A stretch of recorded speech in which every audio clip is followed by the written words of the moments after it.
नवी मुंबई हे नियोजनबद्ध शहर असले तरी येथील लाखो रहिवासी आणि प्रकल्पग्रस्तांना अनेक समस्यांचा सामना करावा लागत आहे। खासदार नरेश म्हस्के यांनी उपमुख्यमंत्री एकनाथ शिंदे यांना याविषयी विनंती केल्यावर नगर विकास, सिडको आणि नवी मुंबई महानगरपालिकेच्या वरिष्ठ अधिकाऱ्यांची संयुक्त बैठक संपन्न झाली।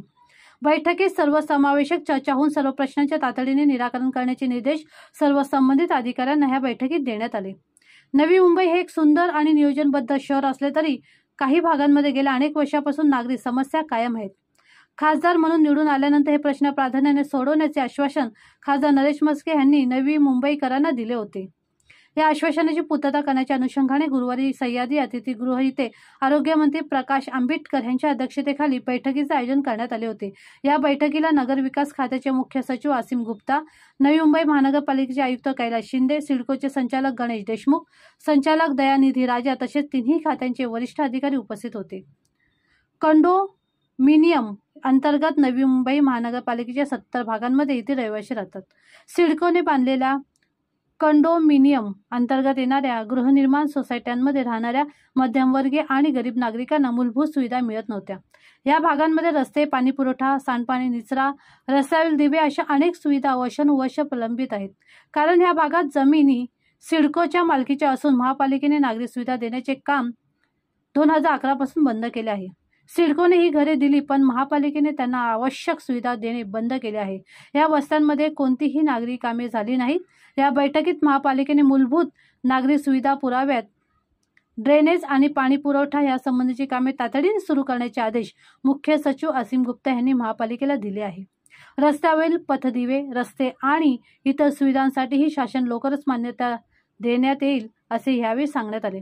नवी मुंबई महानगरपालिका क्षेत्रात सिडकोने बांधलेल्या LIG, MIG, BUDP, कंडोनियम ह्या अल्प उत्पन्न गटाच्या घरांमध्ये गरजेपोटी काही ठिकाणी अधिक बांधकाम झाले होते। त्यामुळे महानगरपालिकेने त्या घरांना अनधिकृत ठरवत कोर्टाच्या आदेशानुसार नोटीसा पाठवल्या आहेत। यामुळे नागरिकांमध्ये भीतीचे वातावरण निर्माण झाले आहे। ही समस्या सोडवण्यासाठी बैठकीत मुख्यमंत्री एकनाथ शिंदे यांच्या मार्गदर्शनाखाली आणि सूचनेनुसार कलेक्टर डेव्हलपमेंट योजनेतून हा प्रश्न सोडवण्याचा निर्णय घेण्यात आला। तसेच कोर्टाने दिलेल्या 4 महिन्याच्या मुदतीत वाढ म्हणून नागरिकांना दिलासा देण्याचाही निर्णय घेण्यात आला आहे, अशी माहिती खासदार नरेश म्हस्के यांनी प्रसारमाध्यमांना दिली। नवी मुंबईतील प्रकल्पग्रस्तांनी गरजेपोटी बांधलेली घरे नियमित करण्याचा अंतिम निर्णय शिवसेनेच्या प्रयत्नांनी उपमुख्यमंत्री एकनाथ शिंदे यांनी 23 सप्टेंबर 2024 रोजी घेतला।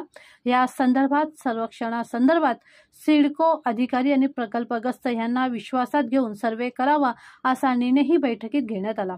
शिवसेना उपनेते विजय नाहटा, विजय चौगुले, जिल्हा प्रमुख किशोर पाटकर, द्वारकानाथ भुईर, महिला आघाडी जिल्हा प्रमुख शीतलताई कचरे, सरोज पाटील, दमयंती आचरे, शहर प्रमुख विजय माने, मनोज हळदणकर, माजी नगरसेवक रोहिदास पाटील, सुरेश कुलकर्णी, रमाकांत म्हात्रे, शिवराम पाटील, सुरेश सकपाळ, प्रशांत पाटील, ज्ञानेश्वर सुतार, रवींद्र पाटील, विजयानंद माने, सोमनाथ वासरकर, रंगनाथ आवटी, दिव्या गायकवाड, वैभव गायकवाड, अंकुश सोनोने, अविनाश लाड, दिलीप घोडेकर, रमेश शिंदे, जितेंद्र कांबळी, नवनाथ चव्हाण, गजानन काळे, सचिन कदम, विकास भोने, अभिजित देसाई, डॉक्टर नितीन तिघे, संदीप यादव, युवा सेनेचे जिल्हा प्रमुख अनिकेत म्हात्रे, साईनाथ वाघमारे, महेश कुलकर्णी, भावेश पाटील, राजू पाटील, जगदीश गवते, साहिल चौगुले, रतन मांडवे, रेवेंद्र पाटील, सुरेश सकपाळ, गगनदीप कोहली इत्यादी मान्यवर उपस्थित होते।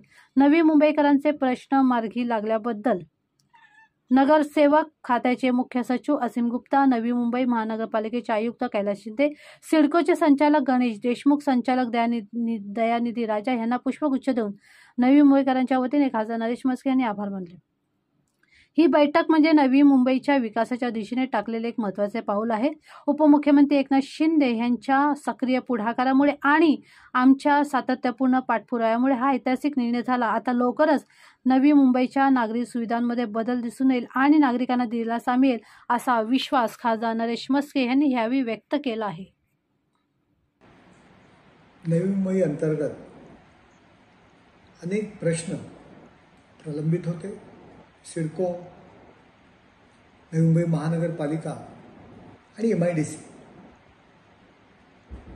या नवी मुंबईचे तिन्ही डिपार्टमेंटशी संबंधित प्रश्न प्रलंबित होते। खासदार झाल्यानंतर त्या प्रश्नांना वाव देण्याचा प्रामाणिकपणे प्रयत्न करतोय. उपमुख्यमंत्री आणि नगरविकास मंत्री एकनाथ शिंदे साहेब यांच्याशी पाठपुरावा करून कंडोनियम अंतर्गत ज्या वसाहती सिडकोने विकसित केलेल्या आहेत त्या सोसायटींमध्ये अगदी मलनिस्सारण असू द्या, पाणी पुरवठा असू द्या, महानगरपालिका कुठल्याही स्वरूपात जवळजवळ 10 ते 15 वर्ष झाली काम करत नाही. गरीब माथाडी कामगार त्या ठिकाणी राहत असतात, मध्यमवर्गीय लोक राहतात. त्यामुळे तिथला दिवाबत्ती असेल, मलनिस्सारण असेल, पाणी पुरवठा काम कोण करणार? अनेक प्रश्न प्रलंबित होते. काल एकनाथ शिंदे साहेब यांच्या मार्गदर्शनाखाली, यांच्या निर्देशानुसार नगरविकास खात्याचे सचिव असीम गुप्ता, नवी मुंबई महानगरपालिकेचे कैलास शिंदे, सिडकोचे गणेश देशमुख असतील आणि आमचे सर्व शिवसेना पदाधिकारी यांची एकत्र बैठक आम्ही लावली आणि त्यामध्ये तो विषय आम्ही मार्गी लावला. मलनिस्सारण, पाणी पुरवठा ही कामं ताबडतोब महानगरपालिकेने करावी आणि इतर जी काही कामं आहेत शासन त्यास मान्यता देईल आणि त्यानंतर महानगरपालिकेने करावी असा मोठा निर्णय हा झाला. त्याचबरोबर प्रकल्पग्रस्तांची जी गरजेपोटी आपण जी घरं बांधलेली आहेत ती नियमित करण्याचा जो निर्णय झालेला आहे एकनाथ शिंदे साहेबांच्या प्रयत्नाने, त्यामध्ये सिडकोचे अधिकारी आणि ग्रामस्थ यामध्ये काही गोष्टीमध्ये गैरसमज होते, ते एकत्र बसवले गेले. त्यांचं सर्वेक्षण करताना गावकऱ्यांना, स्थानिक प्रकल्पग्रस्तांना विश्वासात घ्यायचा निर्णय झाला. त्याचबरोबर जी LIGची घरं आहेत ज्याला कोर्टाने ताबडतोब त्यांच्यावरती अनधिकृत म्हणून त्यांच्यावर शिक्का मारून कारवाई करायला सांगितलेली आहे. जे त्यांना ठराविक जागा दिली होती, CC त्यांना मिळत नव्हती, त्यामुळे गरजेपोटी कुटुंब वाढल्यामुळे त्यांनी जे बांधकाम वाढवलेलं आहे अनधिकृत म्हणून त्याच्यावर कारवाई करा हायकोर्टाने निर्णय घेतला. त्याविषयी आम्ही एकत्र बैठक लावली आणि त्या सर्व घरं क्लस्टर योजनेमार्फत विकसित करायची आणि कोर्टाकडे महानगरपालिका वेळ मागेल अशा संदर्भात अनेक प्रश्न जे प्रलंबित होते नवी मुंबईचे, त्या संदर्भात काल निर्णय झाला. शिंदेसाहेब आजारी असताना त्यांनी प्रकाश आबिटकर यांना त्या मिटिंगला पाठवलं. सर्व अधिकारी त्या ठिकाणी होते. माझ्यासोबत माझ्या शिवसेनेचे सर्व पदाधिकारी, उपनेते विजयजी नाटा, विजयजी चौगुले, माझे आमचे दोन्ही जिल्हा प्रमुख किशोर पाटकर, द्वारकानाथ भोईर, दोन्ही शहर प्रमुख मनोज हळदणकर, विजय माने, आमचे सर्व सिनियर नगरसेवक हे सर्वजण त्या ठिकाणी आम्ही उपस्थित होतो आणि नवी मुंबईकरांच्या दृष्टीने फार मोठा निर्णय काल झालेला आहे. नवी मुंबईच्या विकासाच्या दृष्टीने ऐतिहासिक निर्णय झालेला आहे. त्यामुळे माननीय उपमुख्यमंत्री एकनाथ शिंदे साहेब यांचे मी नवी मुंबईकरांच्या वतीने आभार मानतो.